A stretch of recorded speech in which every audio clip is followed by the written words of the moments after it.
Welcome back to Our Hyphen with Sherelle and Sade. What exactly does our hyphen represent, you may ask? The hyphen is the punctuation that is used to separate your date of birth and your date of transition from this life to the next. It's reflective of your journey.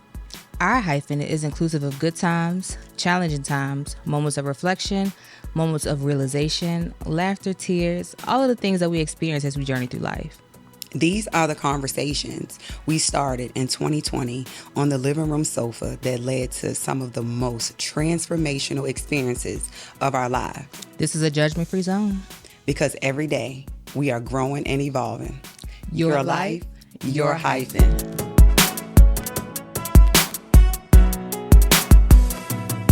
Welcome back to Our Hyphen with Sherelle and Sade. I'm excited because we have our first... Ooh, what was that? We have our That's that first... cute talk. No, did y'all hear? I've been burping.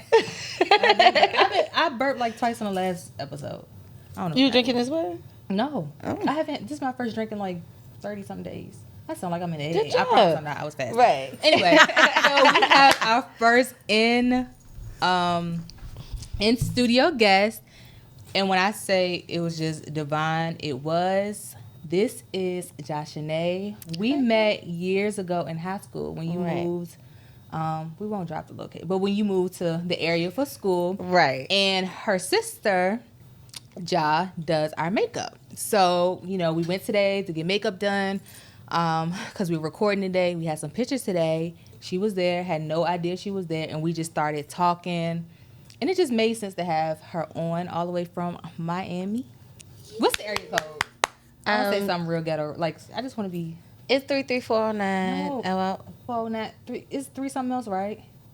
we have a couple. Never I mean, No, That's it. you talking about the area code. Yes, She that's did. what I Zip was code. talking about. We was there. Did I say area code? I mean, did I say zip code? Yes. My bad, but you knew that. You knew He knew exactly the 305. Trick Daddy, Trina. So All the way from the But 305. today, this is my first time meeting you. Yes. And we connected. yep, it only made sense to have you on. So thank you so much. Thank you guys for having me. Let's start with the journey here. We talk about the journey a lot, but literally, we just had a journey here.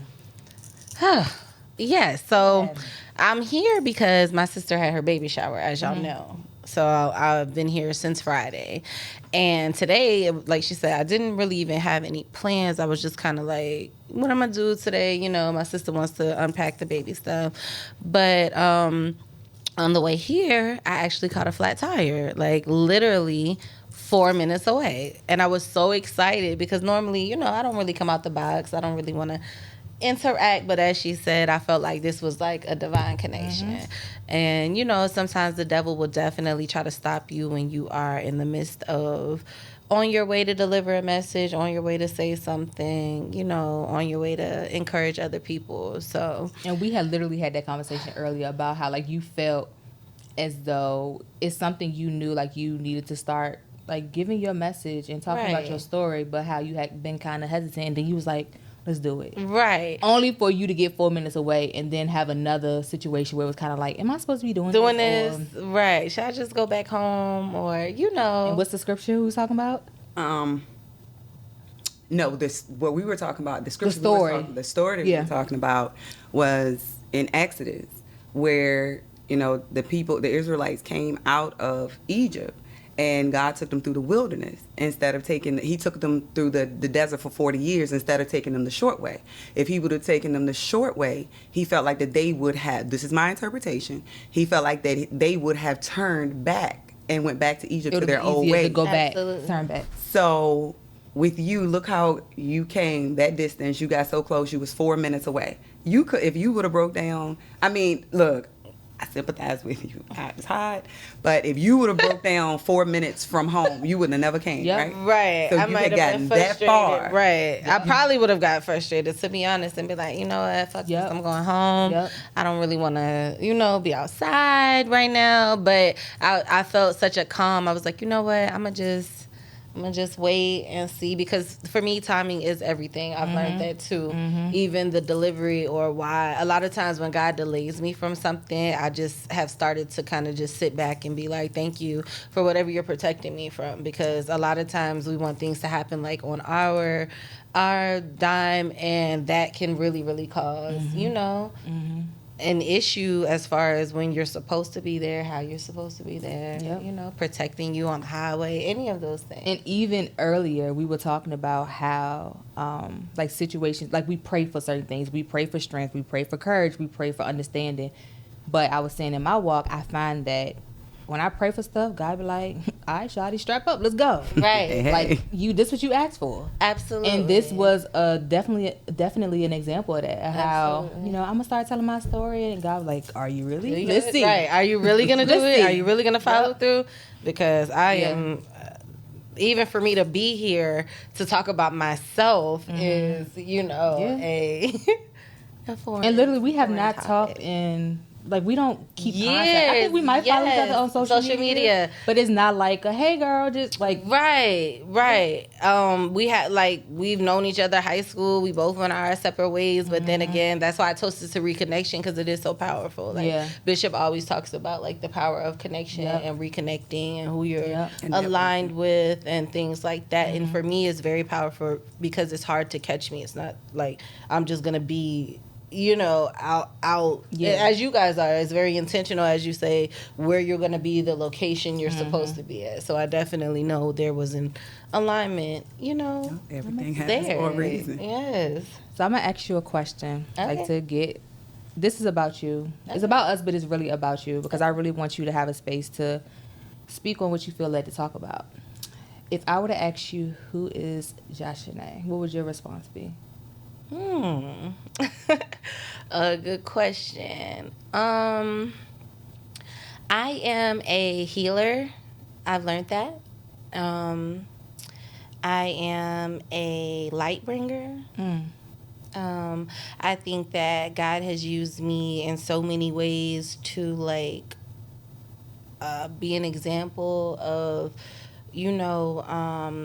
Lauryn Hill said something. She was like, to use by God, you have to be really used. Like, you have to be willing to be, like, humiliated, and you have to be willing to, like, take in through the journey and things like that. So I now know that, like, I'm an example. I'm a healer, because a lot of things that I've been able to, like, overcome and accomplish, most people let their fear or their past traumas, their childhood, anything really affect them. So I know now that it is my work to heal people, to share with them that it does get better and you can heal yourself. Absolutely. Trust God to heal you. And one of the things that... Oh, I didn't mean to cut you off. Go ahead. No, I was just going to ask, what has your healing journey looked like? Oh, it's been so ugly. It's been so ugly. It's just now starting to get pretty and seeming to, lighten up on the other side. I think that most people see, like, the end result, or they see you on social media and they think that they have an idea of, oh, she lives in Miami and she gets to do this, but Lord only knows, like, everything that I had to lose 2 and 3 times that I had to lose before seeing the light. It has been I'm gonna say, like, I don't want to say it hasn't been peaceful at all, but it has been a learning experience. But are you finding peace? Yes, I'm within myself, which is crazy, because you look so far for other people to be the peace, and you really start to learn, like, your family is your peace, like, you are your peace. I had to ask myself, like, when I moved, what is it that I really like to do? I didn't know what I like to do, because I had been around so many other people doing their thing, kind of like moving on their wave, that I had no idea, what it is that I like to do. So now... So talk a little bit about your why, like why you moved. Like, how did you end up in Miami? What does that look like? Or what did that look like for you? it looked like I was tired of the same old cycle. And we grew up in a very, very small town. Like, I will not disclose the location, but it was very, very small. Everybody knows everybody there. Everybody has their own opinions there. And it's kind of like you're either in the wave or you're out, unfortunately, there.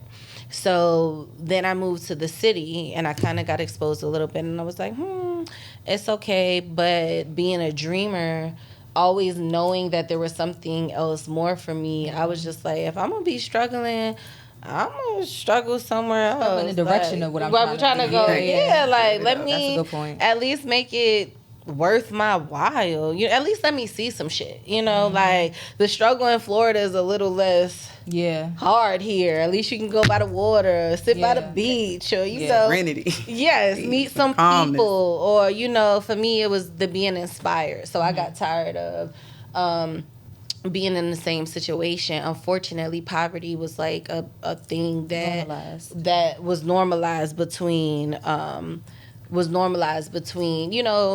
my family and things like that. Like, my parents were the ones to kind of have make it, but it was still a lot of dysfunction with that situation too.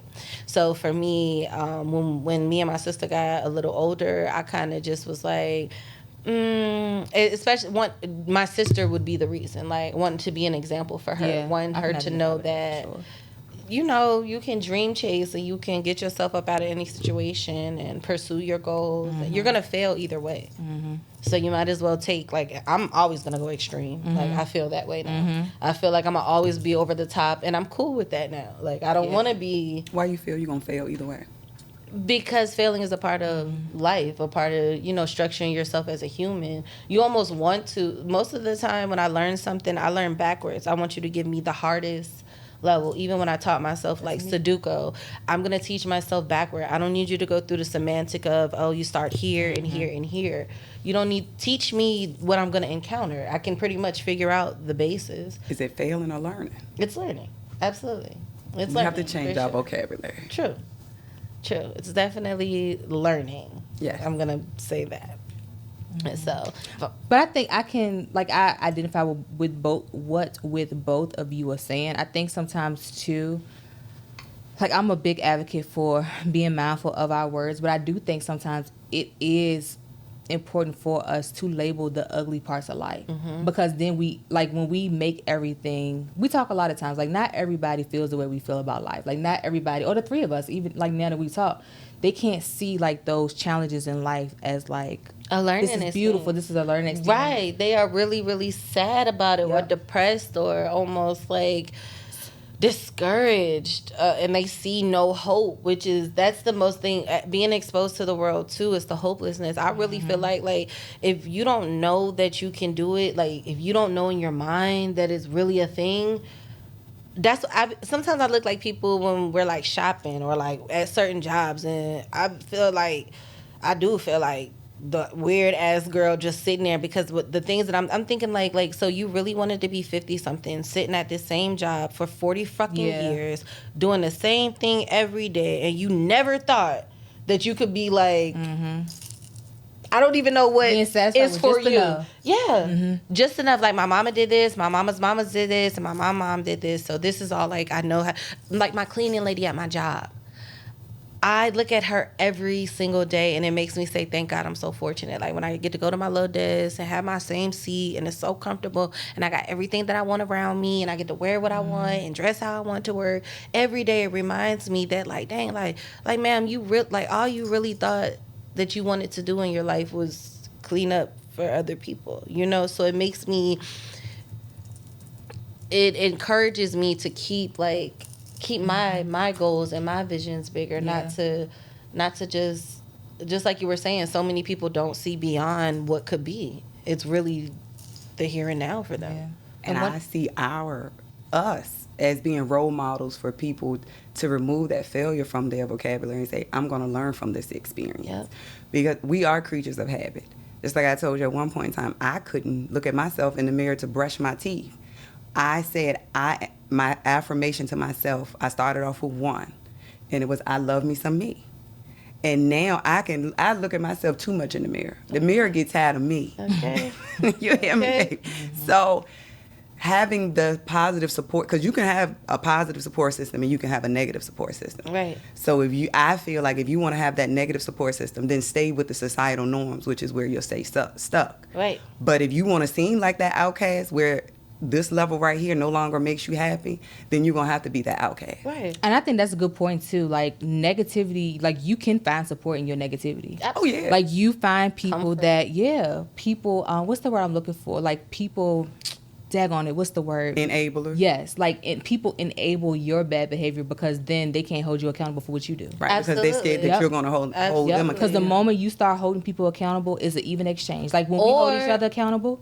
Like or man, I've learned like sometimes you have to watch who you're around, because if I start doing it, then that makes you have to do it, and if you're not doing it, then that's gonna turn into a whole nother situation, because now you looking at me like, why is she doing it, I'm not doing it. Yep. Kind of thing. Even if I don't want to look at that person like that, it's like, oh, I can't. I've really learned through like some of my friendships, unfortunately. I've had one of my best friends have to tell me like, Josh, I can't have you in my circle, and I used to be like, why? And she used to be like, because you're really on your shit. Like, I'm really on my shit. Like, and I love her so much that I had to take she released that. you. Yes, I had to take that. That was about the appreciate most G thing you could have done for me. You know what I'm saying? Because I'm wondering what's the hostility here, or why you not doing what I'm doing? Why we not, why we're not on schedule? Why we not doing these things? And for her to finally let me know, like, yo, I can't have you around me because that's just something I don't want to do. And that's okay. But you know what? That's a respect level on both Yeah. sides. Both sides. And that's growth. And I still my very, very day one. Love, our relationship is much stronger after that, because it's, I have to respect you on what you're doing, and you're going to respect me on what I'm not doing. But I led to that to say that my journey was very lonely, because I had to separate. Girl. I still had to go do what I was supposed to do.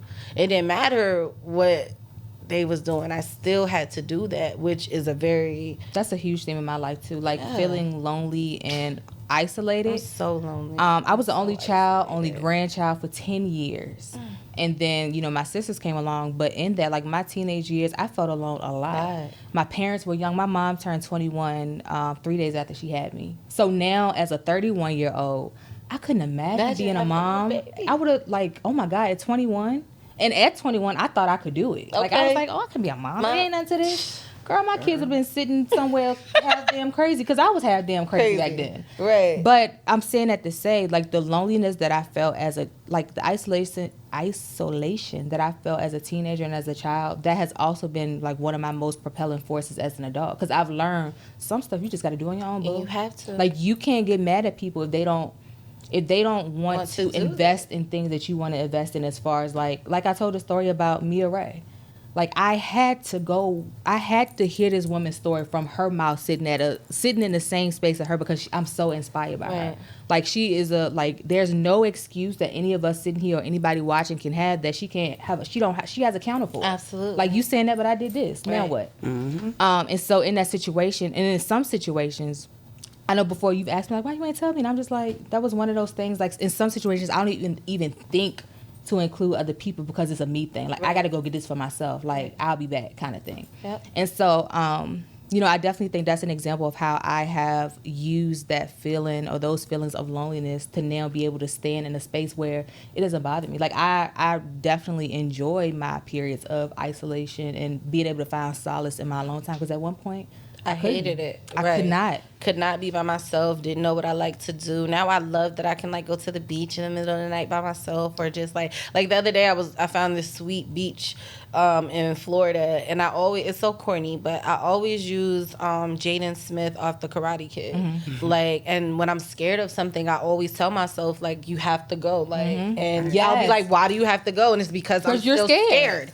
Like, you have to go because you're still scared. I literally talk myself through everything like that. And it's crazy because I play that scene over in my head, like, I have to go because I'm scared to do it. So because I put that in place for myself, like the boundaries, the things that most people say to me all the time, like, you are crazy for moving to a whole different state by yourself. I'm writing this down. With your soul by yourself. But in that, I had to go because I didn't trust myself here. I cannot. Oh my I God. didn't trust myself here, and I needed to push myself to the limit. I really wanted to feel like, bitch, do you really have it? You know what I'm saying? Like you tell yourself you have it, but do you really have it? Yep. Like, do you, and if you do, then And that's action. one of the things I've always felt like I'm here, but I can't stay here. Like if I stay here, I will never understand the fullness of who I was called to be. Nope. And like sometimes when you tell people that, you tell family, oh shoot, like why you want to move? Like you got the. Like if some family members would have it so that they could always lay eyes on me at any given moment. Yep. And to me, that makes me feel like I would be a failure. So it works for now. Like it makes me feel trapped. Yeah, a little because bit. I know I'm supposed to reach. I know the tables I'm supposed to sit in. I know the access I'm supposed to have. And sometimes we have to because of where we came from, you have to get out of those guarded mind states. Going back to that word that you use, that's a protection. That's a kind of just guard you from, for them it's a fear. I'm so fucking fearless now. It's Like, insane. Like right. I scare myself sometimes. Our people are not. That's the thing. It's like, and I know that because it's like trying to get people on the wave or to come out and stuff like that. And they be like, oh, I'm gonna come, I'm gonna move. But it's very few people that actually take that action. And it's really living off of the fear. Like, my mom wanted me to be a nurse when I got adopted. My mom wanted me to be a nurse, and I remember thinking to myself this ain't it. That's not me. Like, I know that even down to keep coming back to these encounters. Like, this was so totally random, but this is so my zone. Everywhere I'm at, I'm in a studio. I'm in counting, and I'm always trying to push somebody else to the forefront. I'm always like, girl, you go ahead. I'm the personal assistant. Yeah, girl, I got it. I'm gonna make sure everything is, I'm the business girl. But sometimes, it's you that has to deliver that. It's so, it's true. It's you that has to be on the front line and telling people, and because people are secretly watching. Mm-hmm. Even when you don't think that they are. I learned that the hard way. Mm-hmm. The isolation almost was because people couldn't take being around. Again, that means I have to perform at this level. That means I have to do this. That means all the BS, the things I'm not accountable for, I have to now check myself. Mm-hmm. So a lot of times people don't want to, be, and that was me for a long time. That's why I kept pushing other people to the forefront, because I'm like, damn, now if I know that people are watching, now I really got to get my shit together. Now I really got to do what I'm supposed to be doing, or even like my sister said, I really have to be doing the shit they think I'm doing. You know what I'm saying? Because a lot of times people put on fronts. You know what I mean? And it's I can encourage people. Yes, I can encourage people all day, but am I really? Are you encouraging yourself? Myself? Mm-hmm. It starts with you. Am I really, really, indulging in myself? This encounter for me is going to change my dynamic. And it was crazy because when I got on the plane, I was like, something's gonna happen. I said that. I knew it because I was so adamant about coming. I was so together. It was so calm. I was like, something's gonna happen for me. You know what I'm saying? And I went to church too, so that only was to find out we visit the same church. Yes, so that was a breakthrough. That praise and worship session, I knew that, and I knew within my praise it was going to open up a whole different spectrum of things for me. Even when I go home, it's just gonna make me tap in more and want to talk about stuff. Yes, want to talk about and be free. I think everybody wants to look at the end picture, like you said, but things are ugly. Things are ugly, and they get ugly. But think about the caterpillar to a butterfly. Right. Right. We all, you see a caterpillar, you want to kill it, right? Ew, it's ugly.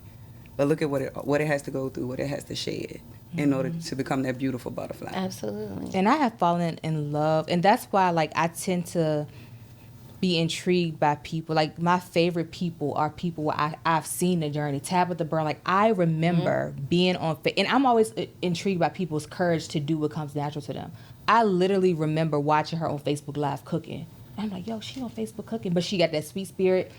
She was another person. She was in D.C. for her first book signing. Yo, I got to be there. Because one day I'm going to write a book, and so I want to be here to support her and feel her energy, feel this experience for her in honor of what I know God has called me to do in that space. I talk about Mia Ray, that's another person. I've seen her journey. Now she got campaigned with Diddy's kids. Now she was the first, I think, person to have a campaign in the Detroit airport. And I am so attracted to the journey because it is no excuses absolutely no excuses when you know somebody's journey. And so that's why I'm so adamant too about showing mine, because you even said today you was like, when I started watching my personal YouTube, you didn't realize like I was going through some of the stuff I talked about. Well, really, I've been struggling. Girl, they trying to find a car on the highway. I'm sorry, I'm so distracted. I'm trying. But yeah, that's real life. That is why I decided to share my story, because I was taught at a young age to shut up about it. Absolutely. And so what goes on in the house stays in the house. Don't be telling these people outside my ear. Like my rebellious nature turned into like me saying, no, I'm going to use this. I'm saying this platform. I'm going to use my story to inspire somebody else. I was so embarrassed by my story. So like don't want anybody to know kind of thing. I think that kind of like that my motive, you asked me earlier what was my why for moving, that was to reinvent myself. I just kind of like totally wanted to be away from especially being from that small town, like especially what people think that they know about you or think. Divorce yourself from it. Absolutely, totally wanted to divorce is not a bad thing. Yes, totally divorce, totally recreate, because people have this notion, they think that they know who you are, but you really don't at all. You don't know the struggles I've had to go, the times I've had to pray, the praying and crying, the crying and praying, the crying, praying, and trying again, and still failing or learning, as we said. But, you have to want to discipline yourself and put those things in place to make you elevate. If you don't, you kind of just going to stay in your own. But make sure you elevate for you. Take that energy, that worrying about looking like this or that. For me, when I remove that perception of worrying about what society say, I don't care. Because the same people that had stuff to say about like how we were acting when we first started our journey like together, like now they think us like, oh my God, like you created a space for me to be so comfortable and just being myself. Right. That's the one thing I think co-pastor for yesterday, because now I know that I can be myself. Like I'm so dynamic, I'm not gonna not cuss. Like I need y'all to know that I'm like spiritually ratchet, okay? Like, but that also allows people to see the journey. I'm so serious. Like I want you to see the transparency, because on Sunday I am praising, but honey, you might catch me on a Monday and I might have to apologize on Tuesday because I did something. I praise him every day. Okay. And I still fall short. For sure. And I think people need to see the transparency of who you really are, your journey as becoming a Christian, wanting to be a Christian. Like there is no there's this thing too, like I want people to know you can be fly and spiritual too. You don't have to. You can be sexy and spiritual. Yes, like God made us these beings. Like you just have to kind of know how to be a proper example for yourself. And again, it's not what anybody else. You'll attract those that's meant to follow your journey. Absolutely. And that's why I always say I refuse to conform, because the moment I start doing something just because I think this set of people will like it, like I lose myself, and then I attract people that I ain't even want to talk to me in the first place. I didn't want you to be attracted to what I was doing. Right. Yeah. You wouldn't understand. Yeah. Now we're back at square one. I knew that shit from the beginning. Yeah. You wouldn't understand. Yeah. But trying to sometimes be for everybody can be. I learned that. I wanted at one point everybody to like me and understand me and get me. Now, girl, as long as me, as long you can't as even God tell me why. I me. promise you can't even tell me why you don't like me. I don't bother nobody. I really don't. I be in my own. I promise you, I don't bother a soul. My own zone, and that's again how we were talking about. Women need to be accountable. We have to hold each other accountable. Like, girl, we talked about that earlier. You hating on that girl. For what? For what? What is it? Her spirit that is making you feel away, or learn from her. Acknowledge she doing something that you wish you could do, and then take notes and learn from her. If people could swallow that and really say that, it would be a learning curve for them. Like, because you could really do the same thing too. I always say that, like, never be jealous of the next woman. You just have to do whatever it is that she did to get that. You know what I'm saying? That goes for a range of things. Go through your own journey. Trust the process. Absolutely. Yeah. An array of things, but you still have to be willing to put in that work. Be willing to, again, trust yourself. Like, I finally just started to trust myself. Like, trust. Because for so long I trusted everybody else's ability. I was a foster kid, so like it taught me to just to just that I had to rely on other people. Like I had to literally retrain my psyche over that, you know, it was me, that I could do it, that it was okay to think out the box. It was okay to, you know, most people that went through the situation that I went through, they are like out of their mind. And I can really say that. Like I thank God every day that I can function and that I can work and that I can, you know, be happy and give love. And that's why it's so important for you to tell your story, because if you don't show the example of triumph and being able to overcome, you know, being in the foster care system, then the only example, like you said, that some people have is like seeing like, dang, this destroy you, like, right. And being used, my word used was so powerful. So powerful for me, because that's something that I didn't want to swallow.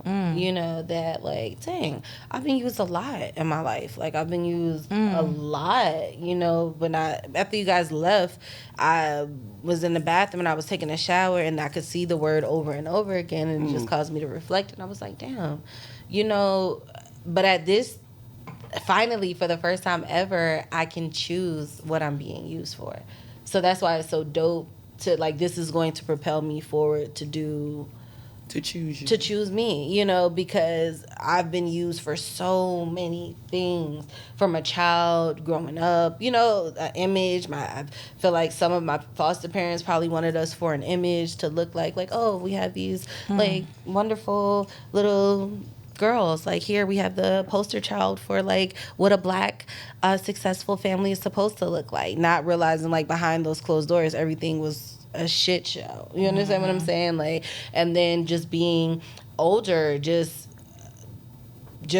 you know, in the foster system, you are kind of like a nobody. You're kind of just a number. You are a number. Like you're a face, and you kind of forget that you could be anything, that you could, you know, be somebody, do a lot of things. So now, you know, after reflecting on that word, I'm like, you know what, I'm really gonna choose like what I'm gonna be used for. And kind of like what we were talking about earlier too, I tend to see, I say it all the time, when I was in college, I wrote my papers backwards. I would start with the conclusion, then build the body of my paper to like capture what I needed it to support my conclusion. And so a lot of times in life, like I was telling you today, this ain't a surprise to me. Like when we started this, I knew like we were going to be somewhere like this. Right. And I know like this is not where it ends. Right. So sometimes I think we are given the gift. So you talk about being used, I talk about isolation. And I know you talk about like your confidence, Tiff, but we are given the conclusion, we are given the purpose, and then it has to be misused so that we learn how to be used correctly or use it correctly to take us along the journey. So like you talk about, you are great for supporting other people in their venture. So in a sense, you're being used, but you're being used based on the gifts that God has given you. You're being used in the correct way. My isolation is something, if I didn't know how to be by myself, it'll be opportunities that I would miss out on because I'm afraid to do it alone. Yep. When you talk about your confidence, if you didn't struggle with confidence, you couldn't pour into your son so that he could be all that he's called to be in the years to come. You couldn't be the voice for other women who've experienced divorce and, you know, being a single mother. You couldn't have that voice and show reinventing people, themselves. Yeah, you can find yourself. Yeah, in that. So we were given the end goal. We were given like the, I don't know, like the I want to say the blueprint, but I don't know if that's the right term. But we see the house, and like now we see built. The butterfly now that we understand who God is and what he can do. I mean, because at first I can say I had to reset from the Bible. I only knew what other people taught me. Right. And what I learned from it, what I learned from them as a child was not what I take it to be now. Right. Mm-hmm. So now that I understand who God is, and in order to operate at my best for him, I have to know who I am to know who he is. Right. So I see my butterfly. I'm not there yet, though. What I'm going through and what I'm going through now, what I went through and what I'm going to endure later, I feel it is molding and shaping me. Right. Because you can't walk into new doors until you close old ones. And that's where I am with my career, with family, with friends. There's some things that I had to let go and some things that I have to let go. in order to move forward. So, going back to Jay, something that you had said, and please, if you don't want to answer, please don't. But the previous show that we recorded, I was saying that I teach my son that, like, he gets out of the car every morning bubbly, but I teach him that not everyone is fortunate to come to school filled with love, to have lights, to have food, So how was it going through the system? How did you feel? How was your school experience? It was horrible. I hated it. Like, I hated school. I still, like, people were so freaking mean. Like, I feel like my interaction with girls were hateful to me. I'm never gonna lie. I'm right out the gate? I had a similar, yeah. I didn't have a lot of female friends. Girls did not. I wasn't like. I was so excited to move to a new town, and I was the northern girl. I just thought it was going. And it was crazy because we used to come to the country every summer, and it was like, oh, I want to move here. I wish we lived here. And then to get there, oh my God, it was horrible. Experience that rejection again. Oh, that word. That's crazy that you use that. I'm experiencing that right now, over and over. What? Rejection. Like, but now it's starting to be a blessing, which is crazy. God's protection. Yes. And the rejection is removing that need to be validated by people. Like, if we were validated by certain people, that really doesn't show us our value. Yep. Like, the type of people that we want to attract, or that, like we talking about, our type don't love us back. But if those people like validated us, we would not really understand. We like, would never agape develop. love, we would be loving. Oh God. So rejection is. I think it does not feel good. It doesn't, but it's so needed. I need it. Yeah, like I being rejected in school. I used to always wonder, like, dang, well, I don't have a lot of friends, or why don't, like, I always wanted to be the girl who have like the same friends from high school, and all of us coming to each other's events and things like that. And I used to be really jealous, like, really, just because I just didn't have those experiences, you know what I'm saying? Meanwhile, somebody's jealous of me because of the way that I look, or because they think that, and inside I'm super dying. You know the kind of night I had last night. The hell? If you done beat the hell out of me, you bitch, and I got to come to school today and act normal. And act like nothing happened. My parents were very abusive. Like, so a lot of your... very abusive. Like, daily, my parents... displaced your anger? What? My sister said that to me this morning. She was like, yo, I'm so angry. And I was like, you know what? I was talking to her about that in the shade. I said, because she was talking about fighting. And I was like, anger is always a secondary emotion. She was like, I'm hurt. Yep. And that's so crazy because I think that people will think that I'm such a bitch or so, so mean or hateful. And I'm really not. That's coming from a place of hurt, like you said, like a guarded, just from like childhood. Like, school was very trauma. I didn't know where I fit in. I didn't know, who I could tell what was going on behind closed doors, or who would even believe. You didn't have a foundation of trust. No. So, like, who can I? Yeah. Who can I? And as an adult, those things weigh into who you develop, who you begin with. Like, you guys having this moment of transparency for me is even like dang, you can trust other people. You can trust other females. Like, I'm so guarded. I'm so protective of myself, and not, like, bitch, you'll never infiltrate my, you know what I'm saying? But that's a guard. That's that word. Guarded word. Yeah. So, like, I don't want to be like that. Like, I want to be like, hey girl, like, how you doing? Like, and let's chop it up, let's exchange, without feeling like, oh, she's gonna try to use that against me. And that's one thing my therapist told me. You don't heal from the things that you're scared of by, like, backing away. You have to go towards them. Yes. And Did you say that from the Karate Kid? Yes, I have to go because I'm scared. Even as down to talking about, like, the class reunion. For me, that was something that was scary when the topic came up, because I was just like, do I really want to be around them people? Like, do I really want to, do I? But the fact that I'm even second guessing, do I want to show my face, or do I want to be there? Hell yeah, I want to be there. Yes, I do, because on my mama, on my hood. If nothing else, I've done good. You know what I'm saying? If nothing else, and I've done good, so I can't wait to, have that moment of validation, that moment of a full. For me, it's gonna be a full circle moment, like standing in the middle of the crowd, like, this is what it is, and thanking God. Like sometimes you have to return back to where your hurt occurred, to see how far you come. I was thinking about that. I was like, tomorrow when I get to get on my plane and go back to my beautiful, beautiful life. Like, I cried in the car yesterday on the way from church because I was just like, God, you're so powerful from like where I was stuck at. I remember being like stuck on my sister's project step and thinking like, yo, like, how are we, like, now I got to get me, her, and a baby up out here. Like, feeling like I didn't know what God would do. And journaling, let me tell you, is so important. When I get home, I'm going to screenshot y'all some stuff. Because I have notebooks dated, like, saying to God, like, God, I can't wait to be in another state and to have my home and to see those things really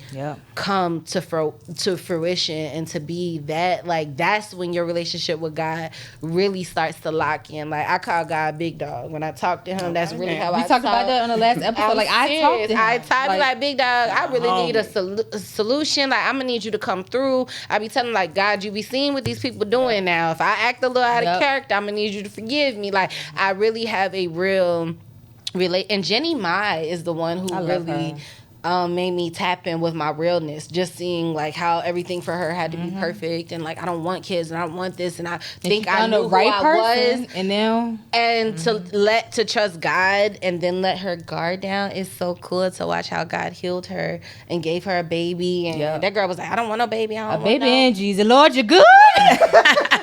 You know God good. Gave her Jesus. My Lord. Oh, good. The Lord never do anything else. He's done enough. You hear me? Right.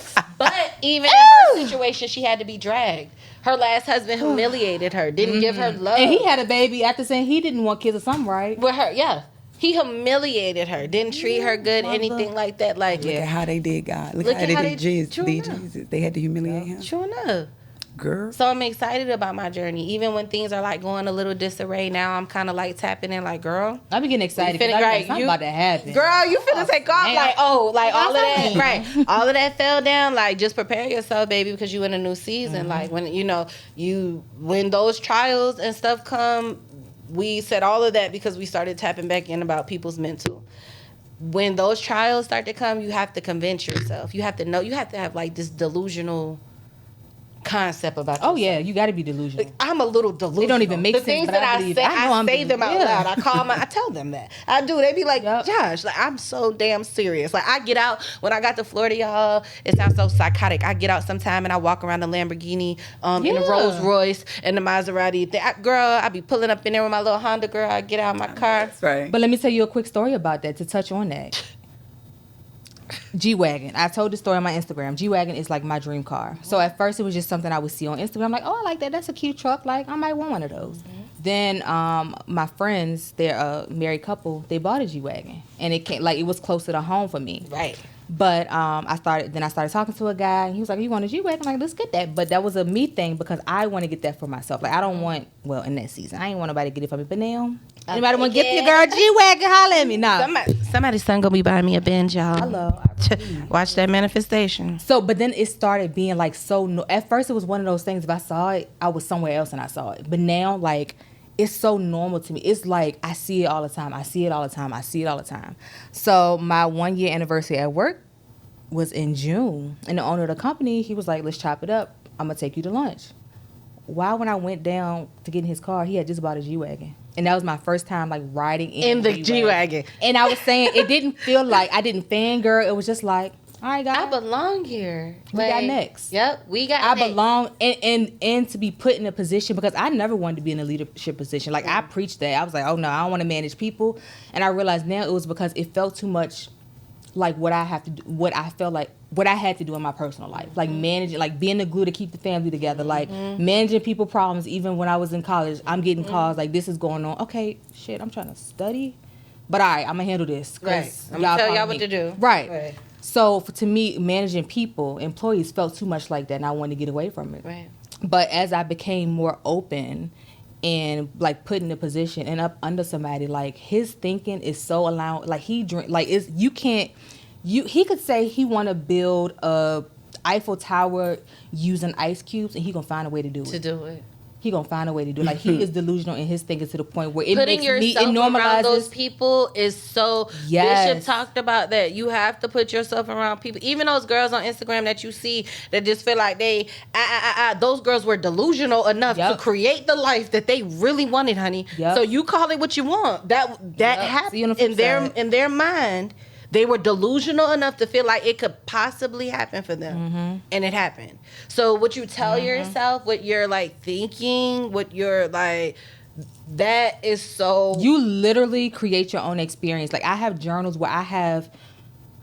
I have seen this. I don't know how I saw this. I didn't know who I was with. I didn't know why I would be there. I saw the red hair, which my hair is never red. You was talking about that. I saw it, and I didn't know why. Like, why the heck I would be... No, you was talking about something else that happened, but you was talking about how you had red hair, and it was a different experience, but it was an inconvenience. It was some...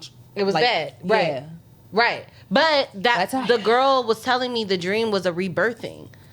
In the dream, I died. I don't even know that I died. I got shot. I could see myself being shot. Like, the last thing I remember was like that, like a scaredness. But when I was talking to the lady about it, she was like, well, that often means like a rebirth. Like he was real scared to come up here today. I was like, girl, come on. Yeah,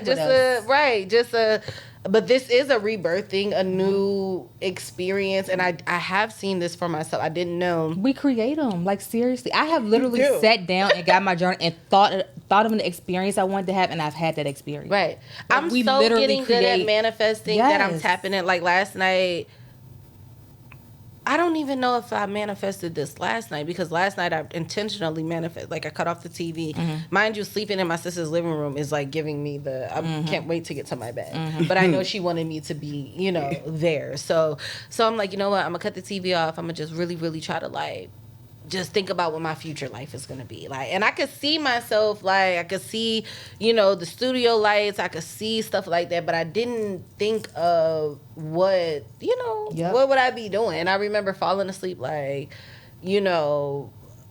just feeling very, very like, something's gonna happen. Like, something good is going to happen. I fall asleep listening to that every night. It's I think it's Neville Goddard. And it's talking about, it's like affirmations that play at night. So I fall asleep to something like something good is going to happen. Things always work out for me. Because our brain is still processing everything that's happening around us when we sleep. Like, and my sister keeps telling me, like, stop watching, like, crime shows Absolutely. and stuff like that. Don't let I'm about to stop doing I don't watch the news. I don't watch TV. I always watch the ID channel, but I'm going to go, like, that's really going to be a reflection. I'm going to stop, like, I'm going to send you some of the things I listen to. Yeah, like, I looked them up, online and stuff, but for those habits. Reinventing yourself is a process.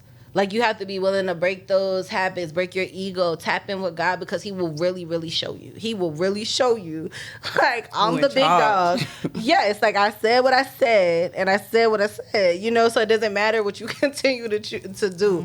God will really get the same result until really, really break you until you really learn how to rebuild yourself, have that relationship with God, which is the most important. Even in my wrongdoing, having that relationship with God, knowing that I could be transparent with him, has been a comfort, because all of us have experienced, even when we've been in our darkest time, it's really God that's going to bring that clarity, really going to bring that purpose, bring who you're supposed to be. And it doesn't matter how much you duck it. He's going to bring it to you.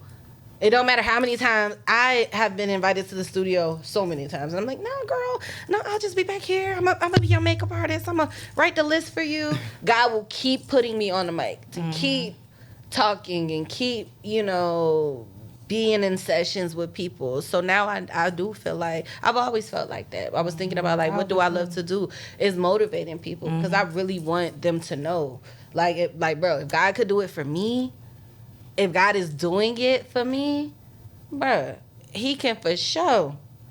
For you. For sure do it for you. You just got to ask. So if you were given the opportunity to speak to a group of middle schoolers, what would be your advice to them? Or what would you say to them? Like, that's good. Understanding what you went through as a child, going to school, displacing your anger. And I'm big on that, because like I said, with my son, I want to teach him that everyone is not raised the same. And kids are so impressionable at that age. I would honestly, it sounds so cliche, I would say to be you. And that's not just like your look. It's like follow your heart. Like when you see somebody alone and by themselves and you're wondering like, should I go over and tap in with that person? You should definitely should. It doesn't matter like what the group is doing or what they don't think is correct. Like tap into yourself. If your heart says to encourage that person or to be that person's friend or to have lunch with that person, you do that, because you don't know a series of things. You don't know what your impact is going to be on that person. You don't know if you could have saved that person's life. Yeah.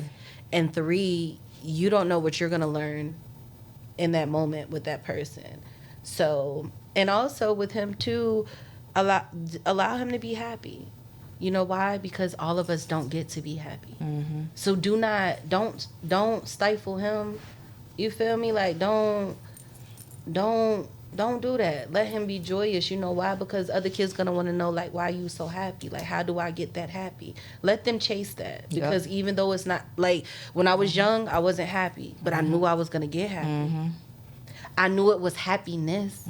I knew that because that person, that girl, for me, Chantrice was that girl. Aww. You know what I'm saying? Like, she has her family, she has it together, she's AKA, she does like all these things that I, really admire.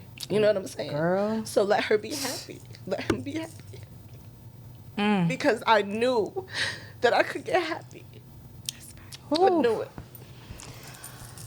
And that's why it's just so important that we all share our stories. We have that outlet. Yeah. Right. And remember how the incident happened? I gotta stop you. I gotta touch on the AKA thing. Okay. I became an AKA because I had women in my family. My guidance counselor, Sharnita Clemens. Right. She was an AKA, Legacy. And she is one of the people I like. She held me together. Right. Like with so much going on, and at that time in my life, my cousin Mo, like they literally were the glue that was holding me together. Right. Like I was the sister. Yeah, and so it was like, oh, this is what y'all do. Like I have to be. I have to do this. I have to be a part of it. You have to keep showing people like, how do you heal? Yeah. They went through that to be strong. You know, a lot of people don't understand the Greek life, or it's not just that I'm cute. It's not just that I wear my pink and green. It's a mind state. And to be completely transparent, I almost didn't pledge because I'm not cliquish. Right. And so when I would go places and see that, I'm like, ooh, like this gonna be a tough one for me. But it was something that symbolized like unity for me, and sisterhood. Yeah, like the giving back. And so that was my why. But my why came from a place of necessity. Like I needed to be around. I needed to be absorbed by those women. Like I needed to know what sisterhood was like. Sisterhood. I was thinking about that, like something because people need. We got it now. That's this. Right. You need that community so other people know. You know what I'm saying? Because even with that, I always felt like I've always been smart, but I didn't get to go to college, and it's crazy because God is so good. When I say that, like I didn't graduate from high school, I didn't do anything, but my job, like to be a business analyst now, really in Miami, like that's really, really my life. Like that's really what I get to do. God will still take you, like even when you don't feel good enough to be in those rooms, He'll let you know, like girl, you belong there. Yeah, like it's more than one way to get somewhere. True. Right. True. Yeah. But at the time, back then, I didn't know that. You know what I'm saying? I used to be thinking like, am I ever gonna be able to? And I went to college because it's what I knew, like what I was taught. The expectation was, and I went to a college. I didn't go to my first. Like my college of choice was Howard University, but now like I was really intentional about my sister. Like when you go to college, like go to the college you want to go to, and she went to Howard. So for me, that was like healing for me in a sense. Like I didn't get to do it, but now I get to see how like she is evolving so much. Like she comes home, and I'm like, dang girl, like. You are everything that I wish I was at that age. Like, she is so on her stuff. Of course, I wanted her to pledge because, I mean, Howard University, AK. She was like, that ain't really for me. And I was like, okay, I got to respect that.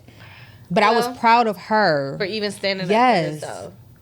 For even being her own person. Which she's probably learning from you. Like, I can be. For sure. I hope my sister's learning that too. Like, to trust yourself, kids. Trust you guys. Like, trust the process. Yep. And I tell people, like, I don't have children yet, but this is already, like, I believe this to my core. Like, God births those children through us as women. They don't belong to us. Like, he uses us as a vessel to get them out in the world to do what he called them to do. So Right. you got to allow them to have their journey. Yep. They're not supposed to look like what you have in mind for your kids to look like. Nope. At all. Let them go through their journey. Let them fall. Be there to support them as needed, but don't try to create in that child what you wanted to be and you ain't had the courage to be. Because that's how kids, like, And you let damage them, kids like, like that. I want my kids to be free because I live second guessing myself. Like, I don't want to be this happy because that girl might not be that happy. But what Bishop said to me yesterday was true. You can't be mad that God blessing this person. His parent ain't doing what your parent doing. My parent really praying. My parent really out here. My parent really encouraging the world. My parent I deserve to be happy, bro. You know what I'm saying? Like, and I hope that that kid gets that too. But right now, my kid can be happy. I tell my sister, let them be happy, bro. Like, all the stuff we had to overcome and swallow, and all the times he had to sit back and watch other people be happy. No. That's the one thing, y'all, when you get your chance to be happy, y'all flex. Go off. Like, I love to see people on Instagram, like, just enjoying life. Yeah, celebrate. I'm like, story, what's next on the story? Y'all, way up, girl. Like, I love it. I be happy watching people succeed and really, really get what they asking for, and, you know, making their wild. The girl, last thing I'm gonna say, the lady from Slutty Vegan. I wrote that. I wrote Her that in story my is crazy. I wrote that in my thing, and it says, "Have you ever said that my wildest dreams came true?"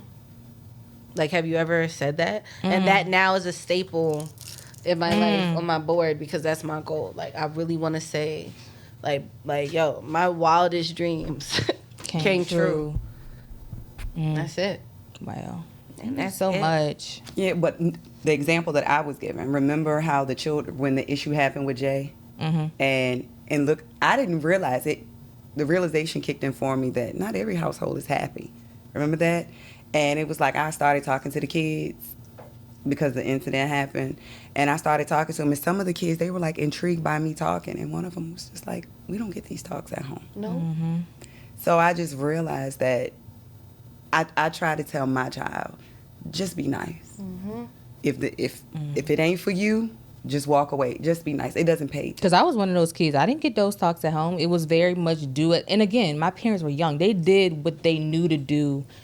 I had food, shelter, and pretty much everything I wanted. But as far as that emotional side, I'm still dealing with my stuff. I can't, like, I don't know what to do when it comes to emotions. Like, just do what I say for right now. Like, I just shut down. Yeah. That's what I used to do. My girlfriend asks me that all the time. I don't even really know how to much dialogue because I've had to be quiet So long. I don't really know, but okay. Well, I'm good at being quiet. I was taught to be seen and not heard. That's why I'm so boisterous now. Like, who gonna shut me up? Not a soul. I'm just learning to be like, like. And see, I let my It's all son. right. He'll It's the tell me, hair- Mom, what it's you like- hollering for? That's the he'll tell because Yeah, I to said, you. Jay, Ooh, she used to holler. I did. I used to be like, why are you yelling? And now I've learned, like, raised voice triggers me. Well, we need I to was go like, over that with my oh sister. my Okay. God. Oh, I learned because I'm just like, I don't want, it's a generational curse. I don't want him to grow with. Like, I grew up around you can't even have a dialogue. It always has to be a I'm debate. so working on myself with that too because you do learn that this is wrapping up, but you do those generational. They are showing up in my relationships. They really are because I can be a nasty person when I'm mad, but that's all I've ever. My mom is a lawyer and attorney, so her attitude has always been like. And you learn to protect yourself. Snappy. Yes, but I want to break those. I want to be able to talk. I want to be able to like. Sorry, you did it today. Did it? Always, don't wait till the next day. Start today. You did it today. But I'm gonna challenge you on something. What? By the class reunion, I challenge you to work on finding you. Like knowing who you are. And I mean, we're always evolving, we're always growing, but the energy, take all of your energy and put it on you. Right now. And as you learn you'll learn God. Right. That was for me. You'll learn his goodness. Like you said, you can be spiritual ratchet. Spiritually ratchet. Spiritually ratchet. I challenge you. Yep. And your confidence will boost even higher. I promise you. Yep. I appreciate you guys. I appreciate appreciate you. you. So one thing we ask feeling is, where in this conversation do you place your hyphen? Meaning, what is something that stuck out? What is stuck out to That you? country talk. And that you kind of want to take with you, like to continue on your journey or continue working on. If it was a to be continued.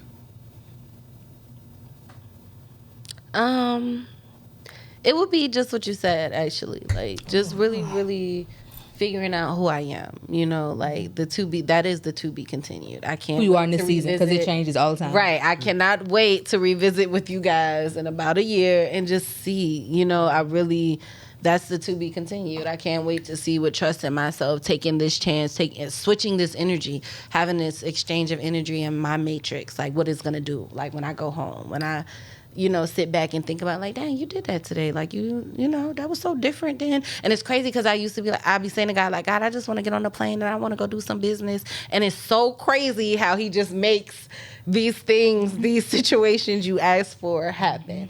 So that will be my to be continued, just to see, like, what you really gonna do, girl. Mm-hmm.